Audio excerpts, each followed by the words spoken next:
नमस्कार।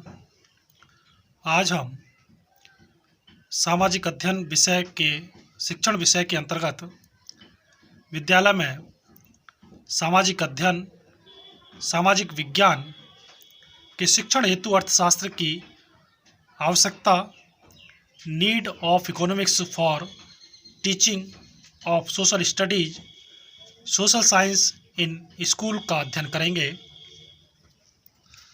मनुष्य की समस्त आर्थिक क्रियाएं का अध्ययन अर्थशास्त्र के अंतर्गत किया जाता है। अर्थशास्त्र अध्ययन से छात्रों को आर्थिक नियमों, सिद्धांतों और अवधारणाओं का ज्ञान प्राप्त होता है। आर्थिक नियोजन, निम्न उत्पादकता, बेरोजगारी आदि को समझने और उनके प्रभावों को जानने के लिए अर्थशास्त्र बहुत ही उपयोगी होता है। अर्थशास्त्र की आवश्यकता एवं महत्व के विषय में अल्फ्रेड मार्शल महोदय ने कहा है कि अर्थशास्त्र जीवन के सामान्य व्यवसाय में मानव जाति का अध्ययन है। इसमें व्यक्तिगत और सामाजिक क्रियाओं के उस भाग की जांच की जाती है जो जीवन यापन की आवश्यक सामग्री के उपयोग और उपलब्धि से अधिक घनिष्ठता से संबंधित है। Economics is a study of Mankind in the ordinary business of life. It examines that parts of industrial and social action which is most closely connected with the attainment and with the use of material requisites of well-being। अगर हम professor martial की परिभाषा देखें तो उन्होंने कहा कि अर्थशास्त्र के अध्ययन का उद्देश्य प्रथम तो केवल ज्ञान के लिए ज्ञान प्राप्त करना है और द्वितीयक व्यवहारिक जीवन, विशेषतया सामाजिक जीवन में मार्ग प्रदर्शन करना है। अतः सामाजिक अध्ययन के शिक्षण में अर्थशास्त्र की आवश्यकता को हम निम्नांकित बिंदुओं के आधार पर स्पष्ट कर सकते हैं, जिसमें सबसे पहले आता है मानसिक शक्तियों का विकास, डेवलपमेंट ऑफ मेंटल पावर। अर्थशास्त्र शिक्षण के माध्यम से मानव या छात्रों की विभिन्न शक्तियों जैसे तर्क शक्ति, चिंतन शक्ति, स्मरण शक्ति, विभेद शक्ति, पावर ऑफ डिस्क्रिमिनेशन, अवलोकन शक्ति, पावर ऑफ ऑब्जर्वेशन आदि का विकास होता है। अर्थशास्त्र एक सामाजिक विज्ञान है जिसकी प्रयोगशाला समाज और इसकी विषय सामग्री मानव है। इसकी विषय सामग्री में मानव की इच्छाओं, आचरण, विचारों आदि से परिवर्तन होता रहता है, परंतु इसमें आगमन और निगमन विधियों का प्रयोग होता है। आगमन विधि के द्वारा छात्रों की अवलोकन शक्ति का विकास होता है और निगमन विधि के द्वारा तर्क शक्ति का विकास होता है। अर्थशास्त्र के अध्ययन में छात्र विभिन्न समस्याओं के विभिन्न पक्षों पर विचार करना होता है और उनके औचित्य एवं अनौचित्य का भी पता लगाना होता है। इसके द्वारा उनकी विचार और विवेक शक्ति का विकास होता है। अर्थशास्त्र के अध्ययन से छात्रों को तथ्यों का संकलन और उनको संबंध करना पड़ता है। इस प्रकार जब छात्रों को इस एकत्रित सामग्री में उपयोगी तथ्यों और तत्वों का चयन करना पड़ता है तो इससे उनकी निर्णय शक्ति विकसित होती है। अतः इस प्रकार स्पष्ट कर सकते हैं कि विद्यालय में अर्थशास्त्र के अध्ययन से छात्रों की विभिन्न शक्तियों जैसे मानसिक शक्ति आदि का विकास होता है। व्यापक दृष्टिकोण का विकास, डेवलपमेंट ऑफ बोल्ड ओपिनियन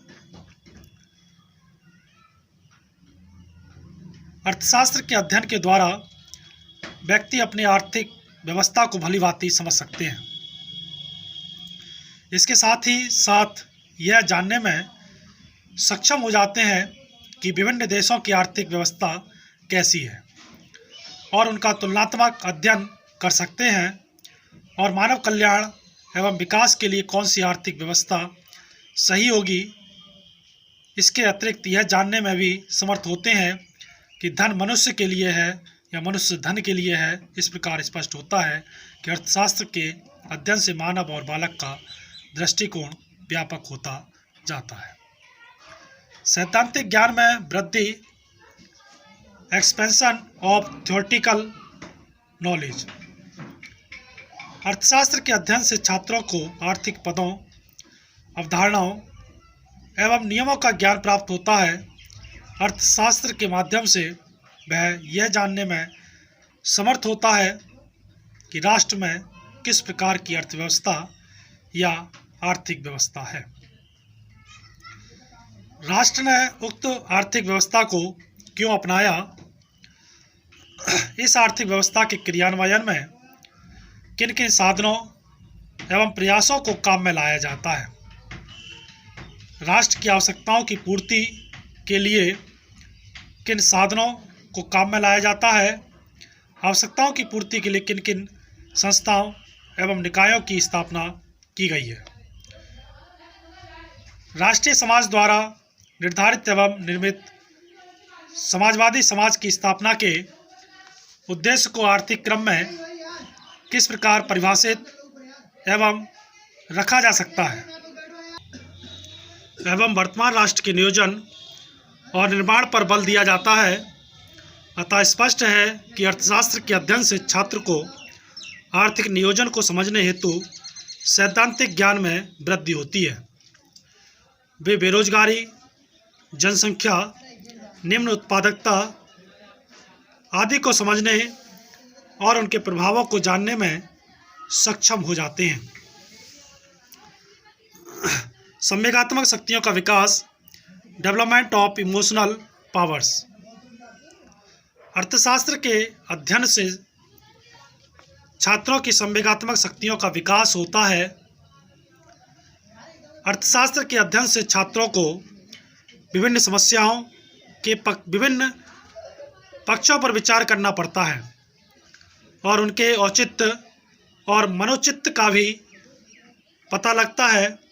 अर्थशास्त्र के द्वारा छात्रों की विचार शक्ति और विवेक शक्तियों का विकास होता है। इसमें छात्रों को तथ्यों का संकलन और उनको संबंध करना होता है। जब इन्हें इस एकत्रित सामग्री में उपयोगी तत्वों का चयन करना होता है तो इससे इनकी संवेगात्मक शक्ति का विकास होता है। व्यवहारिक ज्ञान का विकास, डेवलपमेंट ऑफ बिहेवियर नॉलेज। अर्थशास्त्र के अध्ययन से छात्रों को जितना सैद्धांतिक ज्ञान का महत्व है उससे कहीं अधिक उनके व्यवहारिक ज्ञान का महत्व होता है। व्यवहारिक ज्ञान के महत्व को बताते हुए प्रोफेसर पीगू महोदय ने स्पष्ट शब्दों में लिखा है कि अर्थशास्त्र का महत्व मानसिक व्यायाम कराना और सत्य का ही केवल ज्ञान प्राप्त करना ही नहीं वरन यह नीति शास्त्र का दास और व्यवहार का सेवक है। इस प्रकार पीगू महोदय का ज्ञान अर्थशास्त्र के व्यवहारिक महत्व पर बल देता है और उसकी व्यवहारिक उपयोगिता में निहित है। अर्थशास्त्र के अध्ययन से उत्पादक, उपभोक्ता, व्यापारी, समाज सुधारक आदि सभी व्यक्ति अपने दैनिक जीवन में लाभ उठा सकते हैं। विविध समस्याओं का निराकरण, सॉल्यूशन ऑफ वेरियस प्रॉब्लम्स। अर्थशास्त्र में विभिन्न समस्याओं का समाधान किया जाता है। इस अर्थशास्त्र के अध्ययन से समस्याओं को सुगमता पूर्वक हल करने की विधियों को खोजते हैं। इसके अध्ययन से छात्रों में समस्या हल करने की कला उत्पन्न हो जाती है। छात्र इनके सहारे जीवन की विभिन्न जटिलताओं और समस्याओं का निराकरण करते हैं। वर्तमान युग विविधताओं और जटिलताओं से भरा हुआ है। जीवन के प्रत्येक क्षेत्र में हमें इन जटिलताओं का सामना करना पड़ता है। अर्थशास्त्र के अध्ययन से हम इन जटिलताओं को सफलतापूर्वक हल करने में सफल होते हैं। अर्थशास्त्र इन समस्याओं को सुलझाने से छात्रों में विवेक और नागरिकता की भावना उत्पन्न होती है और नैतिकता के गुणों का विकास होता है। तथ्यों को समझने की शक्ति, पावर फॉर अंडरस्टैंडिंग फैक्ट्स। अर्थशास्त्र के अध्ययन से छात्रों में तथ्यों को समझने की शक्ति का विकास होता है, जिसके परिणाम स्वरूप वे अनेक तथ्यों, घटनाओं और वस्तुओं में से उपयुक्त और उचित को निकालकर ग्रहण कर लेते हैं और अनावश्यक घटनाओं का परित्याग कर देते हैं। छात्र आर्थिक परिणामों को प्राप्त करने हेतु विश्लेषण पद्धति का उपयोग करते हैं। वे जब विश्लेषण करते हैं तब उनके समक्ष अनेक आवश्यक और अनावश्यक बातें उपस्थित रहती हैं। वे चयन के अभाव में किसी परिणाम पर नहीं पहुंच सकते, अतः उन्हें सामग्री में से अनुपयुक्त सामग्री को अलग करके उपयोगी सामग्री को लेना होता है। उपयुक्त विवेचन से स्पष्ट होता है कि अर्थशास्त्र का अध्ययन छात्रों और मानव जीवन के विभिन्न पक्षों जैसे आर्थिक आदि को विस्तारपूर्वक समझने की क्षमता का विकास करता है, जिससे वे जीवन को ठीक प्रकार से व्यतीत करने में सक्षम होते हैं। तो ये था विद्यालय में सामाजिक अध्ययन शिक्षण हेतु अर्थशास्त्र की आवश्यकता। धन्यवाद।